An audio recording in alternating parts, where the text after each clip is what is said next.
So dear students, करते हैं next question कह रहा है कि आपके पास दो ब्लॉक हैं, एक ए है दूसरा बी है। ये दोनों के दोनों ब्लॉक्स यूनिफॉर्म वेलोसिटी 10 मीटर पर सेकंड से मूव कर रहे हैं। लोअर वाले ब्लॉक पे 20 न्यूटन का फोर्स लग रहा है और ये सभी सरफेसेस रफ हैं। आपको फाइंड करना है फ्रिक्शन फोर्स बी ए पे कितना लगा रहा है, यानी कि ये वाला ब्लॉक इस वाले ब्लॉक पे कितना फ्रिक्शन फोर्स लगा रहा है। ठीक है, तो अपन को ए पे लगने वाला फ्रिक्शन फोर्स निकालना है। तो अब अपन को ये तो पता लग गया कि ये पूरा का पूरा सिस्टम राइट साइड में यूनिफॉर्म वेलोसिटी से चल रहा है।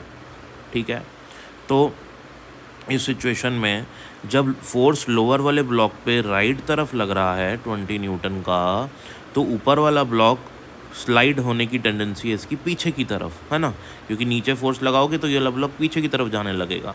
जब ये वाला ब्लॉक पीछे की तरफ जाने लगेगा तो इस पर फ्रिक्शन फोर्स लगेगा आगे की तरफ। ठीक है, और सिर्फ एक ही फोर्स लग रहा है इस पर, वो कौन सा फ्रिक्शन फोर्स, वो कौन लगा रहा है, वो बी लगा रहा है। ठीक है, उसकी वैल्यू कैसे निकालेंगे, उसकी वैल्यू होगी म्यू एन के बराबर, और म्यू एन ही किसके बराबर होगा, मास इनटू एक्सेलरेशन के, क्योंकि हमको पता है न्यूटन का लॉ कहता है कि second law net external force mass into acceleration के बराबर होता है।